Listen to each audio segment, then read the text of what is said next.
بالله من الشيطان الرجيم بسم الله الرحمن الرحيم وإذ وعدنا موسى 40 ليلة ثم اتخذتم العجل من بعده وأنتم ظالمون. او یاد که هغه وخت چې وعده وکړه موږ موسی علیه السلام سره د 40 شپو بیا ونیو تاسو سخي لره په خدایتوب باندې من بعده وروسته د دې نه وانتم ظالمون او حال دا دی چې تاسو ظلم کوونکي وئ. ثم عفونا عنکم بیا موږ معافي وکړه تاسو ته من بعد ذلک وروسته د دې نه لعلکم تشکرون د دې لپاره چې تاسو شکر ادا کوئ. وإذ آتینا موسی الکتاب او هر کله چې موږ ورکړو موسی علیه السلام ته کتاب والفرقان او فرق راوستل کې معجزات په مابین د حق او د باطل کې لعلکم تهتدون د دې لپاره چې تاسو هدایت بیا مومئ. وإذ قال موسی لقومه او هر کله چې وی موسی علیه السلام خپل قوم ته یا قوم زما قومه انکم ظلمتم انفسکم یقینا تاسو ظلم کړی په خپل نفسونو باندې باتخاذکم العجل په نیولو ستاسو سخي لره په خدایتوب باندې فتوبو الی بارئکم نو توبه وباسئ خپل پیدا کوونکي ته فقتلوا انفسکم نو مړه کوئ خپل نفسونه ذلکم خیر لکم دا خبره غوره ده ستاسو لپاره عند بارئکم په نزد د پیدا کوونکي ستاسو فتاب علیکم نو مهرباني وکړه الله پاک په تاسو باندې انه هو التواب الرحیم یقینا د الله پاک توبه قبلونکی او مهربانه دی. ربط د مخکې سره دا دی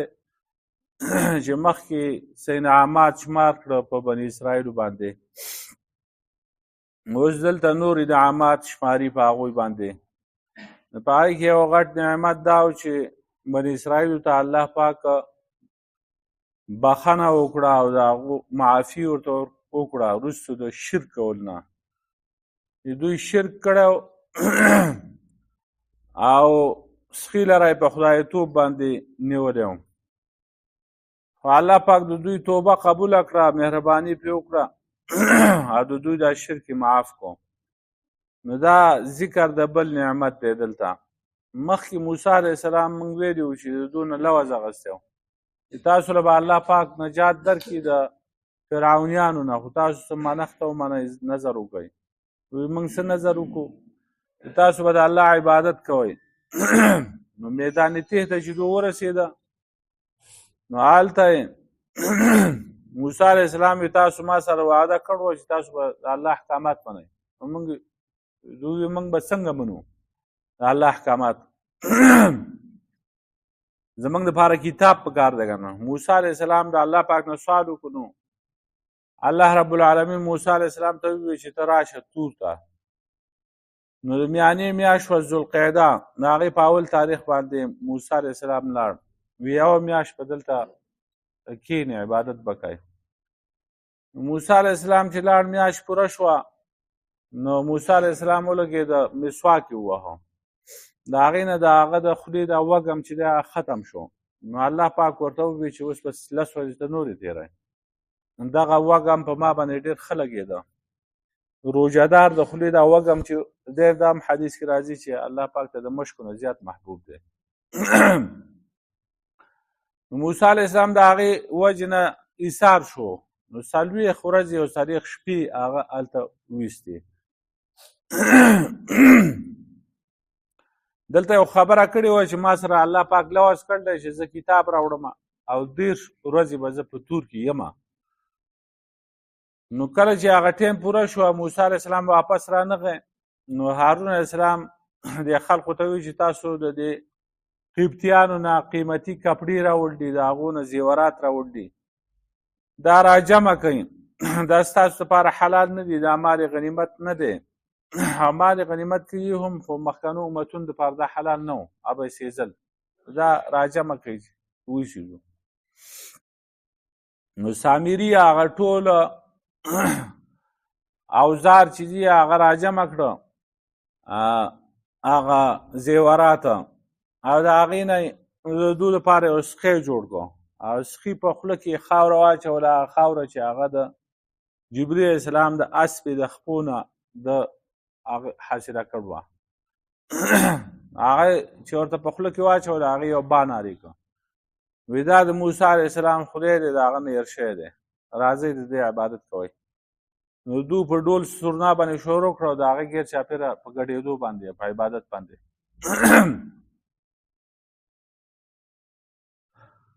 نو موسی علیه السلام چې کوم دی هلته کوه طور ته تللی ورځې پوره شوې الله پاک ورته تورات ورکړو حکمنامه ورته او قانون ورته میلاو شو. دلته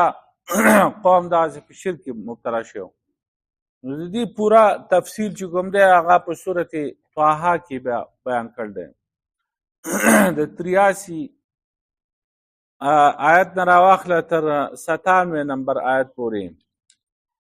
هلته فرمایي وما عجلك عن قومك یا موسی.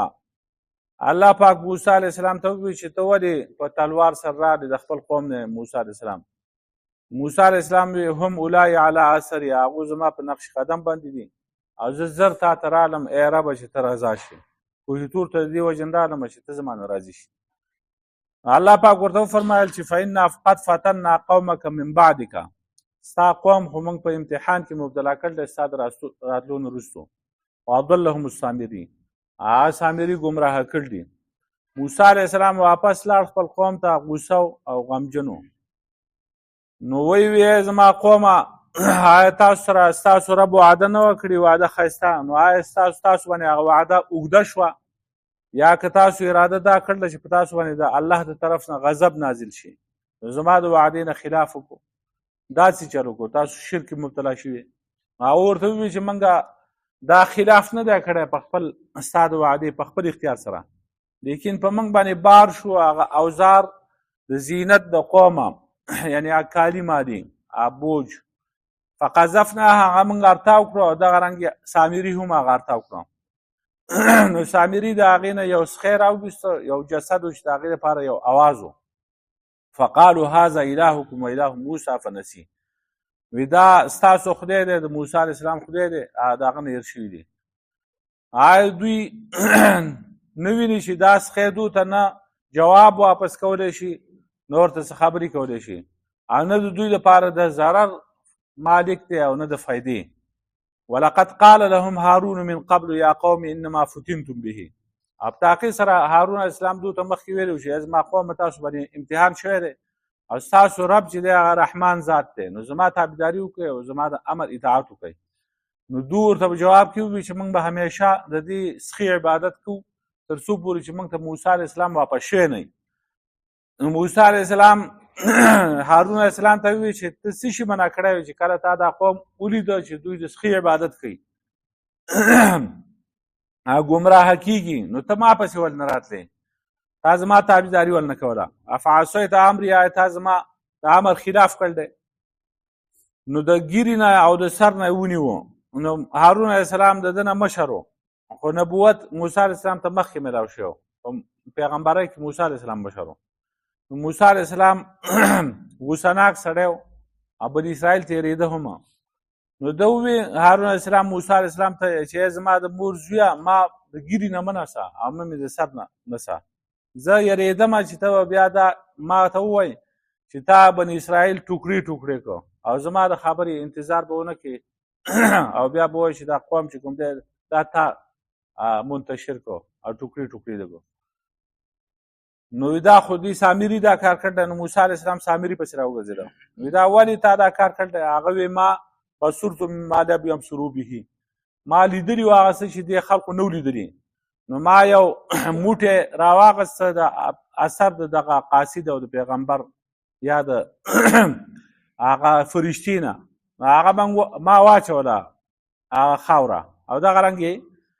ما ته هغه خپل نفس ته خبره ښه ښکاره کړه یا خو خاوره وه چې هغه دې سامري راغستې وه او د جبرئیل السلام د اسپې د هغه خپو خاوره وه هغه یې راغستې وه هغه یې د دې سخي په خوله کې اچول وه. یا مطلب دا دی چې ما د پیغمبر صلی الله علیه وسلم نقش قدم باندې روان شوم تابعداري مې وکړه اتباع مې وکړه خو بیا مې هغه وغورځوله شاته او ما ته د خپل نفس دغسې ښه ښکاره کړه. نو دا منافق سړی و سامری په ظاهره مسلمانو او باطن کې کافرو. نو موسی علیه السلام ورته فاذهب فإن لك في الحیاة ان تقول لا مساس زه یقینا په ژوند کې به تا دپاره دا وي چې ته به وایې چې ما سره لاس مه لګوئ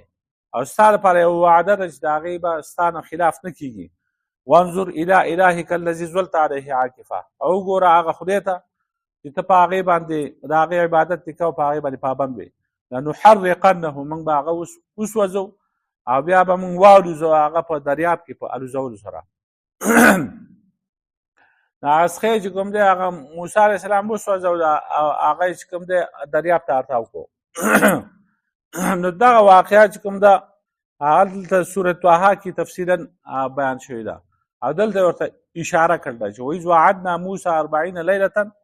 او هر کله چې موږ وعده وکړه موسی علیه السلام سره د 40 شپو سورة اعراف کې بیا وایي چې 10 شپې وي او 10 یې پې سیوا کړې او دلته چې کوم دی هغه اختصار مقصود دی نو د 40 شپو هغه وي 40 ورځې 40 شپې هغه وویستې نو ثم اتخذتم العجل بیا تاسو ونیو سخي لره په خدایتوب سره الها مفعول ثاني پکې پټ دی من بعده وروسته د تلو د موسی علیه السلام نه وانتم ظالمون حال دا دی چې تاسو ظالمان وئ ثم عفونا عنکم من بعد ذلک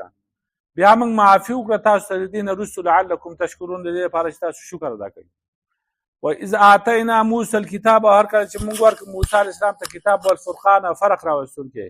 په مابین د حق او د باطل کې لعلکم تهتدون د دې لپاره چې تاسو هدایت بیا مومئ موسی علیه السلام چې د کوم مقصد لپاره تللی و مقصد پوره شو کتاب یې ځان سره راوړ چې تورات و د زمرودو په شنو تختو باندې لیکلی شوی او فرقان نه مراد معجزات دي چې په هغې کې 2 غټې معجزې وي یو د امسا او بل چې کوم دی لاس به په دې ترخ کې کېښود او بیا به چې راویست تک سپین به د هغې نه علاوه نورې معجزات نورو غټې معجزې ور الله پاک ورکړی فرقان دغه دی د دې لپاره چې تاسو هدایت بیا مومئ وإذ قال موسی لقومه هر کله چې ووایي موسی علیه السلام خپل قوم ته یا قومې ای زما قومه انکم ظلمتم انفسکم یقینا تاسو ظلم کړی دی په خپل نفسونو باندې په نیولو ستاسو سخي لره په خدایتوب باندې فتوبو الی باریکم نو تاسو توبه وباسئ خپل پیدا کوونکي ته فقتلوا انفسکم نو تاسو مړه کړئ خپل نفسونه یو بل مړه کړئ دا خبره ستاسو لپاره غوره ده ستاسو د رب په نیز باندې او ستاسو د پیدا کوونکي په نیز باندې فتاب علیکم نو الله پاک په دوی باندې مهرباني وکړه او دوی هغه توبه قبوله کړه ځکه الله پاک چې دی هغه توبه قبلونکی مهربانه دی نو دوی بیا په خپله خبره باندې ستومانه اکثر کسانو چې کوم دی د سخي عبادت کړی صرف هارون علیه السلام او 12 سره کسان پاتې شوي چې هغوی د سخي عبادت نه کړی او نو ټول هغه په دې شرک کې مبتلا شوي موسی علیه السلام ته زموږ دپاره د خدای نه بخښنه وغواړو نو هغه وایي بخښنه دغسې نه کېږي خدای طرف نه به حکم راځي نو هله به بیا کېږي نو د خدای طرف نه حکم راغی چې دوی ته ووایه چې دوی یو بل قتل کړي نو 2 صفونه یې جوړ کړه 2 صفونه یو هغه کسان چې هغوی شرک نه و کړی مرتد شوي نه و د سخي عبادت یې نه و کړی هغه په یو صف کې ودرېده او په بل صف کې هغه کسان چې هغوی په شرک کې مبتلا شوي هغوی په بل صف کې ودرېده نو دغه کسان د اصلاحي تورې ادا ورکړې دا کوم چې مجرمان دي دا وهئ د دوی دا سټونه نو قتل شروع شو د دې نه دا معلومیږي چې د ارتداد سزا چې ده چې یو سړی مرتد شي نو د هغه سزا هغه قتل دی لکه زموږ په دین کې هم دغه سزا ده څوک چې د خپل دین نه واوړي او بیا اسلام ته نه واپس کېږي نو هغه به وژلی کېږي نو دغه سزا ورله مقرر شوه مفسرین لیکل دي چې بس دا جنګ شروع شو د دې نیکانو خلقو د بدانو او وهل په تورو باندې شروع شو 80,000 کسان هغه د دونه قتل کړی شو بیا موسی علیه السلام او هارون علیه السلام الله پاک ته فریاد او زاری وکړه چې دا قوم ختمیږي نو ته اوس مهرباني وکړې او د دوی دا توبه قبوله کړې الله پاک ورته بس دی دا کوم کسان چې مړه شو دا شهیدان شو د دوی توبه قبوله ده کوم چې پاتې شو د دوی هغه هم توبه قبوله ده